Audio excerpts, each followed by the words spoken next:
머스크는 최근에 이제 뭐 앨런 머스크, 샘 알트만과도 약간 불편한 관계를 이야기합니다만 2015년도에 원래 오픈 AI에 참여를 했었죠. 그리고 이제 나왔었고 본인은 한 3년 정도 있다가 사임을 했었고 그러다 보니까 이제 23년도에 잘 아시겠습니다. 23년도 연말이죠. 예, 오픈 AI의 챗 GPT 열풍이 나오면서 그 해 그냥 바로 7월 달에 이제 XAI를 설립을 했습니다. 설립을 하면서 작년까지 나온 버전은 이제 그록 1과 그록 2 버전이 되고요. 제가 들어가서 한번 테스트를 해봤는데 뭐 거의 비슷해요. 생긴 게. 요게 보면 챗 GPT 모양이랑 거의 똑같이 생겼습니다. 로그인 할 수 있고 요거는 이제 현재 그록 2 버전인데 뭐 오늘은 제가 뭐 딱히 다른 거는 검색해 보지는 않았어요. 어차피 출원 모델이니까. 그래서 실제적으로 놓고 보게 되면은 일단 요거는 이제 약간 X 내에서 구동이 됩니다. 우리가 말한 트위치라고 이야기하죠. 그래서 그룹 버전은 자체적으로 출원이 학습을 하게 되고 미국 테네시 멤피스에 있는 데서 뭐 머스크의 이야기에 의하면은 미국 기준으로 자기들 말로는 최대 규모의 데이터 센터를 구축했다 이야기를 하고 24년도 기준으로 엔비디아 GPU를 한 10만 개 정도 사용을 하고 있는데 뭐 올해 같은 경우는 거의 2배수 정도로 확대한다고 합니다. 그러다 보니까 일단은 시장 이따가 한번 나올 때 이제 이게 이제 우리가 보면 그록이라는 게 뭐 신제품이 아니지 않습니까? 그렇죠. 소프트웨어의 성격을 갖고 있기 때문에 뭐 이따 저녁 뭐 동부 서부 시간 기준으로 8시에 공개된다고 해서 뭐 확 달라지지 않을 수도 있기는 있겠죠. 근데 이제 다시 한번 요런 최근에 이슈가 되기 때문에 제가 생각할 때는 우측에 있는 이런 종목들이 단기적으로 다시 움직일 수 있는 가능성, 최근에 이제 종목 장세다 보니까 마음에라든지 솔트록스라든지 이스트소프트 이런 기업들을 말하는데 주가 자리를 보면 그렇게 뭐 길게 볼 것 같진 않아요. 이제부터 오늘부터는 차트도 좀 보겠습니다. 마음 AI 같은 경우는 지금 보시게 되면 이제 AI 관련주들이 또 워낙 좀 흐름이 나왔는데 지금 힘을 놓고 보면 보통 이제 이런 데서 이제 큰 힘이 한번 들어왔거든요. 거래에 실어가지고. 그리고 두 번째 거래에 실어서 들어온 힘이 요 자리인데 지금 같은 경우는 어제 이제 5장이 좀 당긴 게 있어요. 당긴 게 있어서 제가 생각을 할 때는 뭐 생성의 AI 관련주들은 지금 현재 수준에서는 올랐을 때 추격 매수보다는 예를 들어서 지금 가격 기준으로 놓고 보면 뭐 마음 AI 같은 경우는 이렇게 우리가 뭐 가격을 지정하긴 그렇습니다만 어떤 큰 변곡을 다시 출발한 그 출발점을 어느 정도 좀 지지선으로 보면서 좀 대응을 하는 게 나을 것 같고요. 이거 이스트소프트도 그래요. 요즘 장이 좋다 보니까 예를 들어서 이런 종목들도 가면 수익이 날 것 같다고도 할 수는 있는데 이게 보는 관점에 따라 좀 다릅니다만은 사실 그 제가 보는 관점에서는 이렇게 양봉이 긴 시절, 양봉이든 음봉이 긴 시절이 좀 힘이 파워가 강할 때고 그 이유 같은 경우는 그냥 보면 이게 뭐 수급렴도 해 있는데 마디가 짧아졌다는 거는 시장에 들어와 있는 어떤 수급의 힘 자체가 굳이 이 생성의 AI 아니라 하더라도 다른 종목에도 많이 관심이 가 있다는 거거든요. 그래서 종목들이 약간의 키가 작아진다 그러는데 우리는 그 키를 기술적 분석에서는 하이트라고 이야기합니다. 키가 작아지게 되면 어떤 재료가 있을 때 반응 속도가 좀 덜하기 때문에 주가 관점에서는 오늘 일주 때문에 조금 더 추가적으로 움직일 수가 있긴 있는데 제가 생각할 때는 뭐 마디 조금 짧다 보시고 만약에 추가적인 변동성은 그래도 시간 기준으로는 우리나라 시간으로 1시 전후니까 제가 오죽하면 미국도 안 가봤는데 미국 서부 시간 네바다주 시간까지 조사를 했겠습니까? 예. 뭐 굳이 그런 것까지 조사할 필요가 있나요? 있습니다. 우린 디테일해야 되는 거예요. 이게 장중에 초반에 왜냐하면 미국 장이 안 움직였기 때문에 만약에 장중에 움직인다면 또 1시 전후에 혹시나 하다가 또 우리가 말하는 왜 오늘 안 움직이는 거야 그런 거 볼 수 있지 않습니까? 네. 그렇게 항상 시간에 집중하시면 좋을 것 같습니다. 두 번째 이야기를 바로 할까요? 대표님이 그 로봇 이야기 하실 줄 알고 미리 준비했습니다. 그렇습니까? 척하면 척이죠. 미국 포브스지의 미래학자 다이아 맨디스라는 사람이 이런 공개를 했습니다. 전 세계 16개 주요 로봇 기업들을 공개를 하면서 이제 한번 랭킹을 매겨본 것 같아요. 물론 이제 미국 사람이 매기다 보니까. 근데 이분이 보니까 어떻게 보게 되면 상당히 이제 미래 어떤 그런 걸 많이 연구하시는 분이더라고요. 다이아 맨디스라는 분이. 그래서 지금 보면 왼쪽에 보게 되면 이제 주요 뭐 모델들이 있습니다. 화면상 좀 작습니다만은 얼굴이 파란 계란이 이제 아틀라스가 되는 거고요. 그리고 보면 몇 개의 기업들이 있습니다만은 사실 여기 네 번째가 이제 피규어고 피규어 같은 경우는 실제적으로 이 다이아멘디스도 투자를 했습니다. 그래서 이제 이 사람이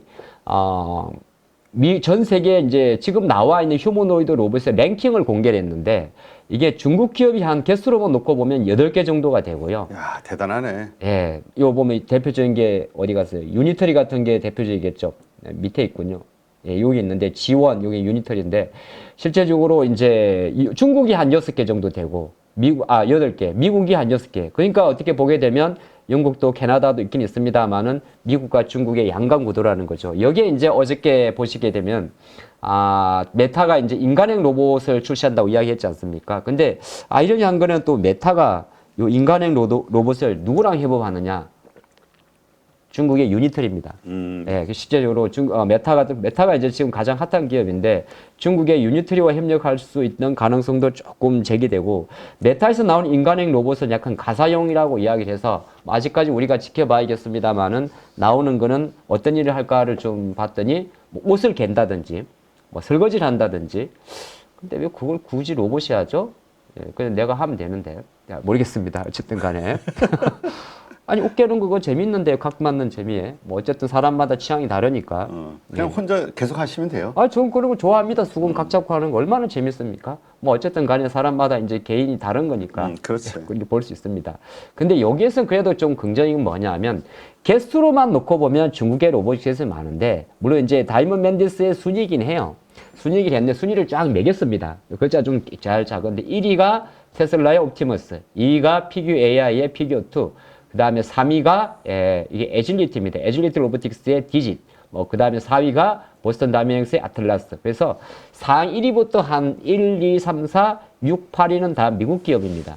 그러니까 어떻게 보게 되면 현재 나와 있는 기술력만 놓고 보면 미국의 로봇이 더 우위에 있다 이야기를 하는 거고. 근데 이제 본인이 투자한 이 피규어 AI에 되게 관심이 많은데 피규어 AI 같은 경우는 지금 당장 그 BMW 제조 로봇에 들어가지 않습니까? 그렇죠. 그래서 한 2개 정도 기업의 공급 계약을 체결했다고 하는데 뭐 향후 이 피규어 AI 로봇 기준으로 놓고 봤을 때도 한 4년 동안에 로봇 10만 대 정도 공급된다고 하고 이 다이먼 맨디스 같은 경우는 실제적으로 앞으로 2030년 정도가 되게 되면 이거는 10만 대 수가 아니라 뒤에 뭐 동그라미 2개 정도를 붙이게 됩니다. 그래서 로봇 관련 기업들이 뭐 미국 관점에서는 사실 가장 핫한 거고 또 다른 한편 놓고 봤을 때는 이것들 같은 경우가 아까도 여기 잠깐 봤죠. 우리가 주는 인사이드는 뭐냐 하면은 순위가 미국이 중요한 게 아니라 역시나 이 중국이 치고 온다는 게 중요한 거거든요. 그래서 제가 생각할 때는 사실 아주 한국이 아까 말씀하신 대로 우리나라 같은 경우도 휴머노이드 로봇에 되게 박차를 가하고 있고 주가 관점에서는 사실 어저께 장 마치고 레인보우 로보틱스가 어제 그 기업 결합이 끝나야 되는 건데 어제 안 됐어요. 아마 기업 결합 심사에서 아마 조금 일정이 있었던 것 같은데 원래 작년 연말에 12월 31일 날 콜옵션을 행사하면서 콜옵션은 23년도 1월 달에 삼성이 580억 규모의 3자 배정이 들어온 게 있습니다. 그 금액을 이제 요 날이죠. 예, 요 날 저는 기억도 합니다. 신정 방송하다가 상한가는 아니구나. 어쨌든 올라갔었는데 그거를 이제 작년 12월 31일 날 2년 만에 콜옵션 행사하면서 공식적으로 완전 자회사로 편입되는 이슈였는데 뭐 기업 결합 심사에 대한 행정상 이벤트이기 때문에 레인보우 로보틱스가 삼성으로 가는 건 뭐 이견이 없는 거고 근데 요거는 사실 우리나라의 카이스트 이제 출신이 만들었으니까 휴머노이드 로봇 관련 휴고라는 그 로봇을 만들곤 있는데 아까 저기에는 사실 낄 정도는 아닌 것 같고 한국 관점에서는 여전히 뭐 아까 메타 이야기를 잠깐 하다 보니까 로보티즈 같은 기업들이 보통 LG가 엮은 가사용 로봇을 좀 많이 하거든요. 네. 그러면 한국에서 만약에 메타나 관련해서 가정용 로봇이 나온다 그러면 로보티즈나 로보로보 같이 LG가 투자한 회사들이 조금 변동성이 조금 좋을 수 있다. 그런 것 좀 인지하시면 좋을 것 같고. 그리고 한국에서 이제 실제적으로 뭐 아틀라스라든지 아니면은 뭐 피규어 AI라든지 뭐 이런 로봇을 만드는 데 좀 시간이 걸리지 않겠습니까? 그렇죠. 아무래도. 예, 기술력을 우리나라가 못한다는 게 아니라 제가 가장 중요하게 생각하는 것은 가격 경쟁력에서는 좀 어렵거든요. 그런 관점에서는 이제 우리나라는 본의 아니게 완제품보다는 예를 들어서 부품에 집중한다면 로봇에서 우리가 가장 중요하게 생각하는 게 모터, 감속기로 구분되는 대표적으로 액추에이터 관련 기업들 위주로만 보시는 게 조금 높습니다. 지금도 그렇습니다만은 뭐 하이젠 RLM이라든지 아니면 로보티즈 이런 기업들을 말하는데 저는 지금 오늘 이 시간에 이 종목들을 오늘 무조건 보세요는 아니에요. 근데 로봇의 어떤 큰 결을 좀 기억하고 가시는 게 포인트가 될 것 같고 언제 사면 좋냐고 제가 좀 계산해 봤더니 다음 주 이맘때가 좀 좋은 시절이 될 것 같습니다. 일주일 있다가요. 어쩌라고요? 그렇게 계속 얘기하시고 절 쳐다보시면 저보고 어쩌라고 하는 겁니까? 물어보셔야죠. 왜 신내림이 왔느냐? 왜 다음 주 화요일이냐고. 아, 그 신내림입니까? 아니 이게 난 또 날짜를 이렇게 지정을 한다는 건 아, 이 친구가 뭐 믿는 구석이 있구나. 아니, 이 친구가 이거 또 실수하네. 난 이 생각을 했는데. 자, 오랜만에 죄송합니다. 오랜만에 저 다시 한번 질문을 드리겠습니다. 어떻게 그런 신내림을 받으셨습니까? 아, 그렇지. 날짜를. 그렇죠. 예사롭지 않습니다. 네, 예사롭지가 않네요. 그렇습니다. 네. 그 신내림을 또 준비했습니다. 자, 그래서 아, 이걸 하고 싶어가지고 그렇게 서사를 길게 이어셨군요. 네, 이제 사실 저희가 이제 미리 좀 준비하는 게 필요할 것 같은데 이 3월 3일 요때 우리나라에는 크게 두 가지 이벤트가 있어요. 우리나라에 하나, 뭐 미국에 하나 있는데 미국이 아니죠. 이거는 스페인이죠. 스페인 MWC부터 먼저 이야기를 하고 시간이 나면 우리나라 이야기는 조금 사적으로 붙이겠습니다. 모바일 월드 콩그레스라고 이야기를 하죠. 예, 스페인 베르살레에서 매년 개최하게 되고요. 올해 주제는 이렇게 썼더라고요. Converge, Connect, Create. 융합, 연결, 창조라는 항상 주제가 있습니다. 올해 그 1월 달에 있었던 CES 같은 경우는 다이브 AI였잖아요. 근데 요거는 이제 아시겠지만 MWC가 우리말로 풀면 모바일 월드 콩그레스로서 보통은 5G라든지 스마트폰이 주가 되는 겁니다. 근데 요 밑에 있는 주제 5G, 6G, AI, 사물 인터넷, 스마트 시티, AR, VR, 로봇 드론은 매번 나오는 겁니다. 매번 나오는 건데 실제로 놓고 보게 되면 말이 스마트폰 관련 5G 박람회지 사실상 제2의 미니 CES에 거의 버금가거든요. 그러다 보니까 이번 같은 경우도 일단 퀄컴이나 노키아, 하웨이 대표적으로 이제 스마트폰 관련 기업들이 많이 참석을 하긴 합니다만은 구글이나 메타 같은 경우는 또 VR, AR과 도저히 연결이 되기 때문에 글로벌 또 1000개 이상의 기업이 좀 참여한다고 하고요.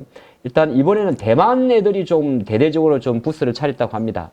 예, 타이완간이라고 해가지고 원래 하긴 하는데 생각보다 많이 참석을 하더라고요. 예, 그런 게 좀 있고 우리나라도 뭐 가만히 있을 좀 당연히 SKT 같은 통신사는 기본으로 가는 거고 삼성 하이닉스 같은 경우도 여기서 이제 AI 메모리를 공개하는데 이게 이제 보시겠지만 이게 MWC잖아요. 네. MWC니까 역으로 계산하게 생각하게 되면 MWC에서는 약간 온 디바이스 AI 쪽에 메모리를 공개하게 됩니다. 네. 어찌 보게 되면 지금 시장의 가장 강건이죠.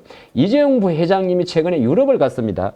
간 일정 중에 하나가 사실 유럽의 독일의 자동차 제조사들을 조금 만나게 되는데 삼성 같은 경우는 사실 테슬라 자율주행차도 마찬가지입니다만은 차량용 반도체 쪽으로도 일정 부분의 매출을 계속 기여하고 있기 때문에 과연 이번 MWC에서는 온 디바이스 AI나 오토모티브 AI 같은 경우가 우리나라 반도체 관점에서는 조금 좀 길을 볼 수가 있을 것 같고 그래서 이제 그 관점으로 한번 준비를 하는 거고 제가 아까 그 로봇 이야기를 하면서 요 이야기를 한 이유는 이게 3월 6일 정도 해체가 되기 때문에 요거는 조금 달라요. 이거는 보통 가게 되면 CES도 마찬가지인데 보통은 일정이 있으면 미리 움직이는데 이건 일정이 진행되면서 주가가 움직입니다. 로봇 관련 기업들이. 왜 그러냐면 우리가 아직 어떤 게 디스플레이 될지를 알 수가 없잖아요. 그래서 아까 그렇죠. 아까 잠깐 차트를 볼 때 굳이 우리가 급할 건 없다. 지금 수준에서는 사실 로봇 섹터보다는 뭐 워낙 아까 아시겠습니다만은 또 반도체 소부장으로도 많이 들어간 흐름이 있거든요. 그래서 주가를 너무 좀 급하게 보실 건 없을 것 같고 뭐 다른 뭐 시메스라든지 이런 종목들도 마찬가지인데 주가가 좀 올랐다가 조정을 보이고 있으니까 이번 주 같은 경우는 눌림목을 좀 보시다가 다음 주 한 중후반 정도를 조금 체크해 보는 것도 조금 좋을 것 같다. 그런 말씀 드리겠고 아까 뜸을 들이다가 조금 이야기하는 게 여기 이제 3월 3일 같은 경우는 아마 대표님이 미리 물어보실 것 같아서 제가 미리 준비를 했습니다. 저때 이제 3월 6일부터에 서울 코엑스에서 인터뷰 배터리가 바로 하나 열리죠. 아, 그래요? 아마 지차전지 물어보실 것 같아서 예, 알아서 준비했습니다. 아니, 난 로봇 질문하려고 그랬는데. 로봇하고 그럼 잠깐 갈까요? 예. 아니, 아까 1위부터 10위까지 가운데서 네. 그 미국 기업들이 쫙 있었잖아요. 네네. 근데 앞으로는 좀 달라질 것 같아요. 왜냐하면 지금 중국이 하드웨어 기술은 뛰어나지만 이 가장 밀렸던 게 이제 소프트웨어인데 이번에 딥시크가 나왔잖아. 이제 딥시크들이 적용이 되면서 네. 중국의 이 로봇 산업이 획기적으로 달라질 수 있지 않겠냐. 이러한 것들이 전문가들의 많은 분들의 그 시각이더라고요. 그렇죠. 근데 요 랭킹 다이아몬드스는 이 순위를 뭐로 매긴 거냐면 이 친구의 하드웨어로 매긴 겁니다. 예를 들어서 이제 그런 거죠. 요거는 말씀하신 요거는 하드웨어 순위예요. 뭐 관절의 어떤 꺾기라든지 아니면은 액추에이터에 무거운 짐을 들어 올리는 뭐 예를 들어서 파워라든지 아니면은 뭐 보행 속도, 달리기 뭐 이런 걸 이야기를 한 거고 말씀하신 대로 지금 로봇 같은 경우는 이제 하드웨어를 넘어가지고 AI형 로봇으로 가기 때문에 사실 이 순위는 외적인 피지컬에 대한 부분이라 사실 그래서 크게 보게 되면 로봇 섹터가 또 하나의 미중 전쟁의 또 하나의 트리가 되기 때문에 얘들이 계속 싸우고 순위 다툼을 한다는 거는 뭐 우리나라 입장에서는 사실 핵심적인 수혜주에 대한 분위 가능성이 조금 낮다 하더라도 로봇에 대한 가능성은 계속 커져가겠죠. 네. 그런 관점을 보시면 좋을 것 같고 시간이 많이 됐으니까 요거는 짧게 보면 인터 배터리는 3월 6일부터 진행이 되고요. 그래서 이미 시장에서는 지금 벌써 전고체 배터리 관련주들이 움직입니다. 어제도 보시면은 이수스페셜이 최근에 3만 원 대비해서 대략 한 50% 정도 올라왔고요. 레이커 머티리얼즈 같은 경우도 어저께 좀 큰 기염을 좀 토했는데 일단은 똑같아요. 작년도사에도 보게 되면 LG 같은 경우는 아마 ESS하고 뭐 그런 거 아마 미드니켈이나 이런 걸 많이 또 그다음에 원통형 배터리를 많이 시연할 것 같고 네.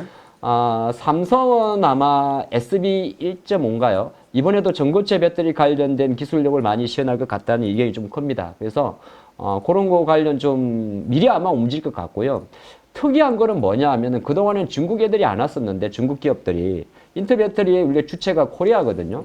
삼성, SK, 또 LG 기준으로 구축이 되는 박람회인데 글로벌 한국에서 한번 열리고 또 유럽에도 열리고 합니다만은 이번에는 또 중국의 비아디나 EVE 이런 기업들이 또 참가를 한다고 해요. 네. 그러니까 거꾸로 놓고 보게 되면 이제 맞짱이 되는 거죠. 예, 그렇지. 그런 관점이 있는데 주가는 아마 먼저 소재보다는 이렇게 전구체라든지 기타 외부 쪽에서 먼저 움직일 것 같아요. 그래서 인터 배터리가 된다고 무조건 SDI 주가가 작년 연초처럼 많이 급등하는 건 아닙니다만은 대형주가 아니는 개별주 관점에서는 이제 저런 이슈 자체가 조금씩 나오기 때문에 뭐 이게 똑같은 내용인데요. 너무 올랐을 때 급하게 사게 되면은 물리니까. 그래도 작년처럼 또 이렇게 시세가 간다고 우리가 보장은 못 하는 거예요. 근데 과거에 학습 효과가 있기 때문에 일정 부분 전고체 배터리나 이런 쪽으로는 매기세가 조금 붙는 거 확인하시면 어떨까 그렇게 보겠습니다. 네.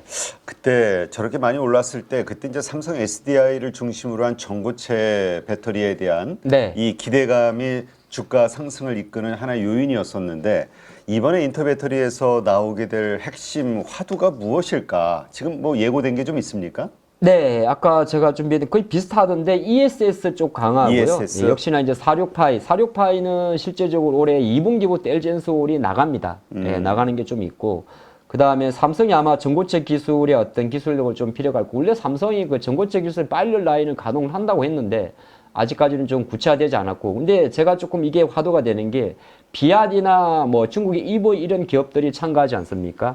그렇게 본다면 또 전고체 관련 테마 관점에서는 전고체 쪽이 여타 섹터보다 조금 강하지 않을까 그리고 볼 수 있고 아직은 움직이지 않았는데 BMS라고 이야기를 해가지고 배터리 네. 화재 폭발 관련 기업들도 아마 생각보다 많이 들을 것 같습니다. 근데 아직은 그 기업들의 주가가 자꾸 차트가 좀 별로라서 제가 차트가 조금 더 이뻐지면 다음 시간에 그 화재 폭발 관련주는 다시 말씀드리도록 하겠습니다. 네.